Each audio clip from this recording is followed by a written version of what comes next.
Salut à tous, je vous fais cette petite vidéo pour vous parler d'un procès qui a lieu en ce moment en Allemagne dans la ville de Koblenz et qui a pour objet de juger un dignitaire syrien pour crimes de guerre et crimes contre l'humanité pour des tortures et des meurtres qui auraient eu lieu dans les prisons syriennes pendant la guerre en Syrie.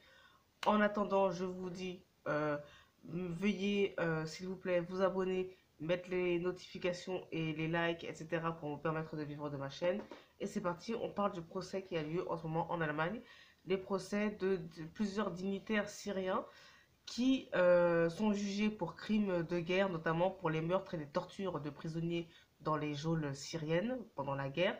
C'est la première fois qu'un tel procès a lieu en ce qui concerne la Syrie, la guerre en Syrie. Le tribunal allemand a donc utilisé la compétence universelle en droit afin de juger les Syriens parce que la compétence universelle, elle permet de juger, elle permet à n'importe quelle juridiction de n'importe quel pays de juger n'importe quelle nationalité pour des faits qui concernent les faits les plus graves qui concernent notamment les crimes de guerre et les crimes de l'humanité.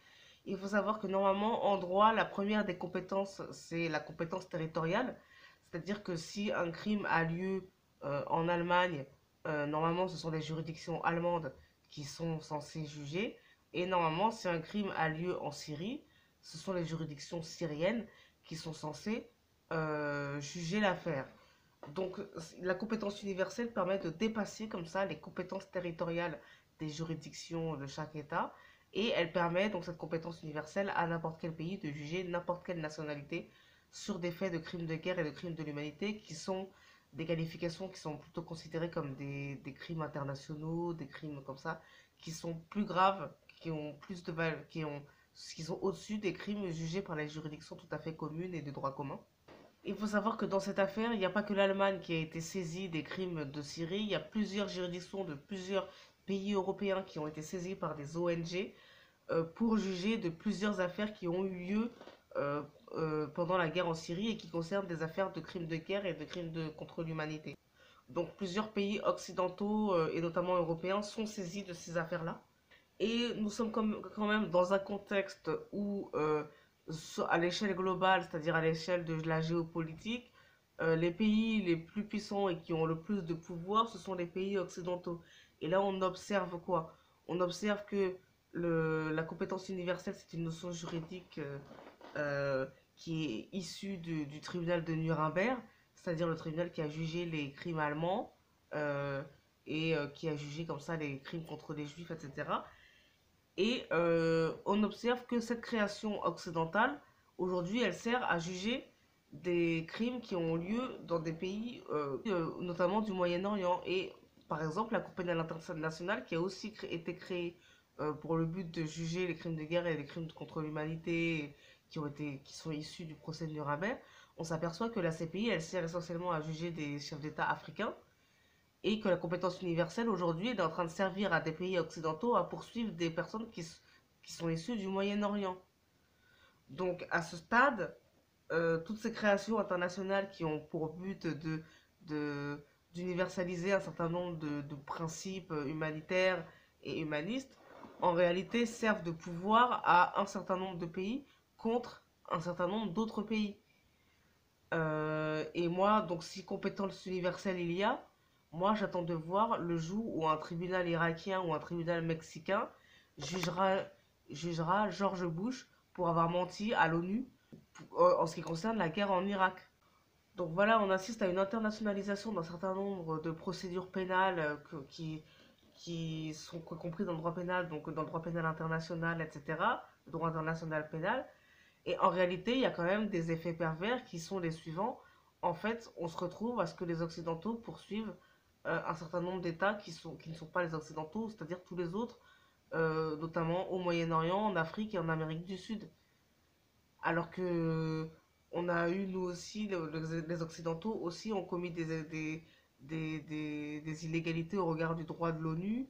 Euh, moi, donc l'exemple le plus connu, c'est celui de Bush qui a menti à l'ONU pour pouvoir déclencher une guerre en Irak. Si ça, c'est pas, ça peut pas être qualifié de crime de guerre, moi je ne sais pas ce que c'est.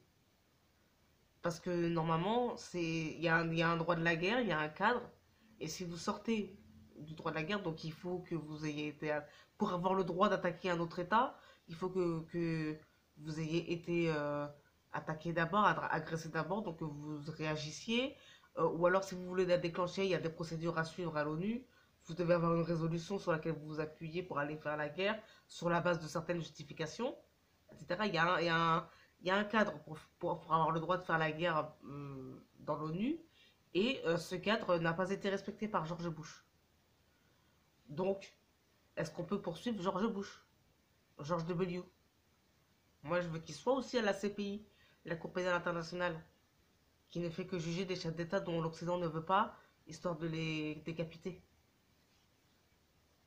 Ça rappelle tout à fait les mécanismes sur la propriété, vous savez, tout ce qui est juridisme, euh, comment les Occidentaux ont réussi à piquer les terres des autres dans les autres pays qui n'étaient pas chez eux, en utilisant la propriété, le droit de propriété, et en leur disant à ces gens-là, vous n'êtes pas chez vous puisque cette propriété est à nous, c'est notre droit, etc., etc. C'est exactement le même mécanisme. Et tout ça, c'est aussi sans compter, du coup, comment les ONG réussissent à faire de l'argent en se portant partie civile dans les procès et qui prennent de l'argent, etc., etc. Donc, il y a certainement une économie des ONG derrière aussi, puisque quasiment toutes les plaintes ont été portées par des ONG. Et donc, il y a aussi, il faut vraiment s'intéresser aussi au sujet de comment les ONG gagnent leur argent aussi. Tout ça, évidemment, ne contredit pas le fait que ceux qui sont poursuivis ont peut-être commis des faits extrêmement graves pour lesquels ils doivent quand même être jugés, qu'il y a quand même des victimes qui ont droit à la reconnaissance de leur statut de victime. Moi, ce que je dis, la question que je pose, c'est les juridictions allemandes sont-elles compétentes pour juger de ça, alors qu'il y a déjà une Cour pénale internationale? Et alors que on sait très bien qu'il y a un contexte quand même qui est politique et géopolitique qui fait que les pays du monde ne sont pas égaux devant les juridictions internationales. C'est ça que je pose. Je ne remets pas en cause les exactions qui ont été commises, le statut de victime des victimes et les faits qui ont été peut-être commis et qui méritent peut-être un jugement, un procès, etc. Mais la politique, c'est la politique. Allez, je vous dis à bientôt pour une prochaine vidéo. Ciao.